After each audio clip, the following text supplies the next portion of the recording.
আসসালামু আলাইকুম ফ্রেন্ড, দেখিয়ে দিব বিকাশ এবং রকেট থেকে বাংলা কিউআর কোডে কিভাবে খুব সহজে পেমেন্ট করতে হয়। এর জন্য সর্বপ্রথম আমি চলে যাচ্ছি আমার বিকাশে। আপনি আপনার বিকাশ ওপেন করে নেবেন। এরপরে দেখুন নিচে হোমের ডান পাশে লেখা আছে কিউআর স্ক্যান। কিউআর স্ক্যানের উপরে ক্লিক করবেন। আমি আমার কিউআর স্ক্যানের উপরে ক্লিক করছি।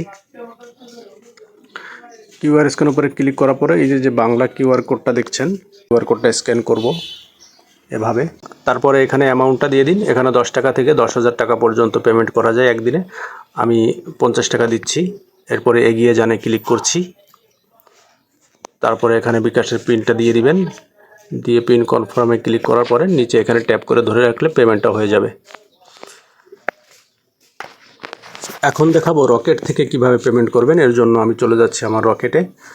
আপনি আপনার রকেটে চলে যাবেন। পিন নম্বর দিয়ে ওকে করছি। আপনি পিন নম্বর দিয়ে আপনার রকেট ওপেন করবেন। এরপরে নিচে দেখুন স্ক্যান কিউআর একটা অপশন আছে, এর উপরে ক্লিক করবেন।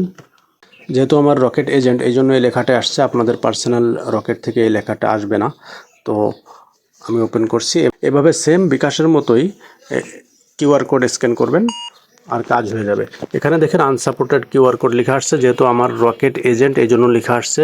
রকেট পার্সোনাল থেকে হলে এই লেখাটা আসবে না। সেক্ষেত্রে আপনি এখানে কিউআর কোড স্ক্যান হয়ে গেলে বিকাশের মতো সেম টাকা দিয়ে দিবেন। ওখানে অ্যামাউন্ট বসানোর পরে দ্বিতীয় স্টেপে যাওয়ার পরে পিন নম্বর দিয়ে ট্যাপ করে ধরে রাখবেন, পেমেন্টটা হয়ে যাবে।